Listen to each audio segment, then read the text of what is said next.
A Europa acaba de dar o sinal verde no desenvolvimento, finalmente, do euro digital, meio que no movimento tentando apressar ali as datas no intuito de conter o avanço das stablecoins denominadas em dólares, né, principalmente ali de empresas como a Circle, Tether, etc., para criar o seu próprio sistema que seja independente dos Estados Unidos, principalmente quando você tem Visa e Mastercard, né, que são os principais pagamentos, sendo eles americanos, para fazer um sistema 100% europeu. Mas será que isso vai dar certo? E é sobre isso que eu quero conversar no capítulo de hoje. Então, antes de mais nada, a gente precisa voltar um pouco no tempo sobre a pressa que a Europa tem nesse projeto para garantir que se mantenha ali a soberania do continente, na verdade do bloco, que está hoje em sérios problemas porque os países não conseguem se unir, né? É tudo menos uma União Europeia, se for falar a verdade, né? Baseada em todos os problemas geopolíticos, energéticos, parcerias, países que estão ali sendo saindo do pensamento, né? Itália, etc., a França fazendo a sua própria coisa, a Alemanha em sérios problemas, e aqui o grande objetivo é tentar realmente reunir esse bloco novamente com sistemas eletrônicos de pagamentos com custo zero e 100% europeus. E o grande foco aqui navegar, né? A Europa estava perdida nesse mar de desglobalização e na escolha dos seus parceiros, né? Então, por um lado, você tem os Estados Unidos, que está ali pensando no Make America Great Again com o Trump, e você está vendo a China fazendo exatamente a mesma coisa. E a Europa ficou ali na berlinda, sem inovar, sem fazer absolutamente nada de relevante, e agora você começa a ver passos cada vez mais voltados para esse tipo de iniciativa. Então aqui eu fiz esse capítulo faz algum tempo já, né, o capítulo 476, em julho, final de julho, falando sobre um pouco, né, do acordo comercial entre a União Europeia, Estados Unidos, etc., tentando ali evitar tarifas nos produtos franceses, e aí cada país tem uma briga diferente, né, e o grande problema é que a relação entre os Estados Unidos e a Europa veio se deteriorando bastante, principalmente na parte monetária. Então você tem a grande questão aqui, é que a Europa está sendo literalmente invadida ali pelas stablecoins, porque elas estão sendo adotadas, né, principalmente depois do Genius Act nos Estados Unidos, como a cartada americana para poder manter a soberania do dólar, né, principalmente o sistema euro-dólar, né, os dólares fora dos Estados Unidos. Já tenho vários outros capítulos falando sobre isso, e a Europa fica meio que sem saber o que fazer, né, a China tentando fazer o seu próprio sistema, os Estados Unidos tentando consolidar o sistema vigente, e aí a Europa só sobrou as CBDCs, né, o Central Bank Digital Currency, que é literalmente o euro digital. Então o grande objetivo aqui é tentar conter um pouco dessa subida das stablecoins, mas ficou aquele projeto de vamos talvez fazer lá na frente, estamos tentando desenvolver, estamos vendo ainda como fazer isso, e toda CBDC tem um certo problema em relação à aceitação dos bancos, porque na CBDC, no euro digital, você literalmente tem a adoção direta de uma carteira que é feita pelo próprio Banco Central Europeu, e isso começa a mudar bastante as coisas. Mas antes de a gente entrar nos detalhes sobre esse assunto, se você gosta desse tipo de conteúdo, esse artigo aqui, né, que na verdade é um vídeo também, que eu faço formato de artigo, nele é o nosso Substack, né, onde você pode acompanhar todos os vídeos, artigos, receber diariamente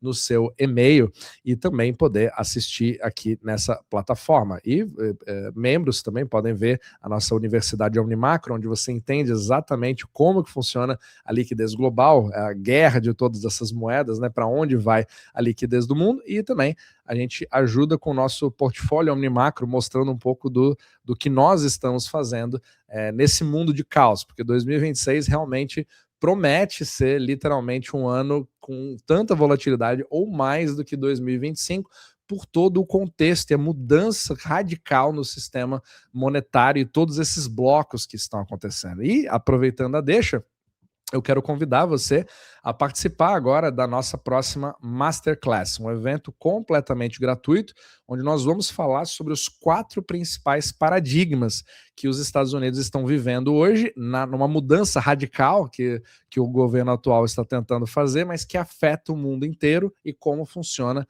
todo o sistema dos dólares, principalmente fora dos Estados Unidos, que é o sistema eurodólar, e também falar como que eles estão tentando combater manter a hegemonia diante de tamanhas incertezas que se tem hoje, né, de todos os blocos tentando acabar com a hegemonia americana, nessa guerra monetária. Então, se você quiser participar, nós vamos fazer isso no dia 8 de janeiro, às 20 horas, horário de Brasília. E é um evento totalmente gratuito, eu vou deixar o link aqui na descrição para você poder fazer a sua inscrição. E a gente se vê lá ao vivo, e no final a gente vai poder bater papo, fazer perguntas, etc. Costuma ser sempre um evento bem bacana, né, para quem já participou das Masterclass passadas. Eu vou até deixar também o link da gravação da anterior, que você pode ver aqui também. Então todos os links ficam na descrição abaixo para você dar uma acompanhada. Então vamos lá, vamos fazer primeiro um resumo do euro digital, que aqui ele mostra claramente que se trata de um movimento estratégico. Então é muito interessante que sempre que eu compartilho algum tipo de mensagem, né, ou um tweet, tenta ver a conta que está fazendo. Então essa aqui é uma conta europeia, uma conta que está enviesada, né? Ó, tá vendo? Ó, European Federalist. Então você vai ver uma quantidade cada vez maior de contas assim, que está sendo muito interessante, né? Como se fosse aqueles Make Europe Great Again. É como se fosse o orgulho, o nacionalismo americano, mas aplicado para o federalismo europeu, para tentar contra-atacar o resto do mundo, né? Então, esses três blocos que estão tentando surgir, mas claro que a Europa, infelizmente, ela está ali em último lugar nessa corrida, mas é um movimento para tentar sair disso. Então, é bem interessante ver o pensamento por trás de alguém que tem esse tipo de viés, né? Por isso que a gente traz isso aqui. Então aqui ele fala justamente que não se trata de cripto, não se trata de vigilância, né? Apesar de que a grande preocupação de uma CBDC e também de uma stablecoin é do controle que acontece nessas transações, porque afinal de contas é uma carteira diretamente emitida pelo Banco Central, e da mesma forma que ele emite, é um software, você pode congelá-lo, né, baseado no CPF da pessoa, digamos assim. Então, mas enfim, e aqui é uma forma digital do euro feito diretamente pelo Banco Central e que é totalmente fungível com o euro. Então o objetivo dele não é substituir absolutamente tudo, mas ser uma outra forma de pagamento. Então é uma mistura de CBDC, mas que tem a facilidade do pagamento como se fosse o Pix brasileiro, né? Eu acho que é o mais comparável, porque o objetivo é você garantir um acesso público, pagamentos imediatos e também gratuitos. Mas aqui que está o sério problema da questão. Visa e Mastercard são os principais processadores de pagamentos hoje na Europa, e ambas empresas são americanas. Então a Europa, ela quer de qualquer forma fugir dessas empresas e também fugir dos 3% cobrados pelas bandeiras em todas essas transações, que é parte importante, né, das transações mundiais dentro do sistema eurodólar. E lembrando que quando eu falo sistema eurodólar, não tem nada a ver com esses euros, é simplesmente os depósitos em dólares fora dos Estados Unidos. Para aqueles que nunca ouviram falar sobre o conceito, porque sempre que você me vê pela primeira vez, é a primeira pergunta que eu recebo sobre esse assunto, mas não se fala muito sobre isso, e é por isso que você está nesse canal aqui. E aí você vê, ó, justamente esses três blocos. Então isso aqui cria aquela grande rivalidade. Então, por um lado, os Estados Unidos, por outro, a China, e agora o euro está tentando existir diante desse conceito. E aqui ele fala, né, que é uma ferramenta para a soberania, para ajudar os europeus a ter controle sobre a sua própria moeda, mas não é nem sobre a moeda, é mais sobre os pagamentos, as redes de pagamentos. Então é inaceitável para a Europa transitar euros, a moeda local, em sistemas de mensagens baseados em empresas americanas. Então essa que talvez seja a grande guerra aqui que começa a ser travada. E ele oferece uma forma de você usar, são zero fees, ou seja, você dá um bypass nos cartões, tenta deixar as coisas mais baratas com pagamentos instantâneos, independente de qual país da União Europeia você esteja. Então, se é um italiano na França, pode gastar normalmente, pode transmitir também dinheiro para ele imediatamente dentro de toda a zona do euro, como se fosse um Pix, mas que todos os países da Europa se transformam em estados. Então, ele dá uma certa agilidade, né? Quem acompanha, né? Quem mora na Europa, inclusive, sabe da dificuldade que é um pouco, né, com sistemas da CEPA, etc., que são sistemas locais nesse aspecto. Só que aí vem a grande questão: quando que isso vai ser de fato lançado, né? Então você tem aqui como todo bom europeu, você só vai começar com uma grande votação, mas o que foi feito agora, completou-se a fase preparatória e foi dado o sinal verde para o desenvolvimento. Só que, como tudo na Europa, você tem que fazer o quê? Uma votação, né, sobre o framework legal de tudo isso, e aí só em 2027 você vai começar a fazer as fases de teste, e talvez em 2029 você começa a possível circulação, se aprovada. Esse é que é o grande problema. A Europa tem uma série de entraves legais, regulatórios, você provavelmente vai ter brigas bancárias. Será que bancos como BNP Paribas vão aceitar isso? Será que o Deutsche Bank vai ficar tranquilo? Será que eles vão se sentir ameaçados? Será que você vai começar a ter greves em determinados países?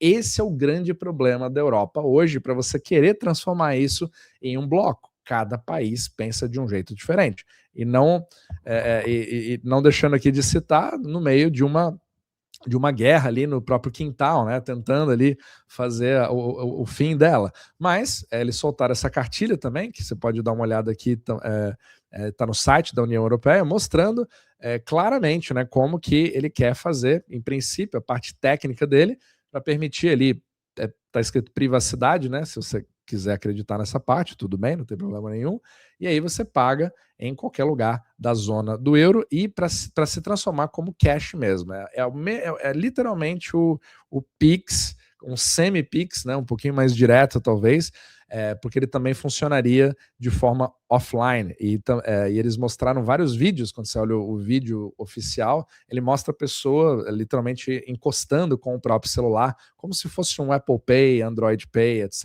usando tecnologia NFC e mostrando um cartão com a bandeira da União Europeia, ou seja, dando uma impressão de que não tem bandeira e também não tem uma conta bancária específica. Será que isso é o bypass? Será que a Europa vai conseguir fazer o que outros países não fizeram, que foi o maior entrave no intuito de fazer a introdução de uma CBDC?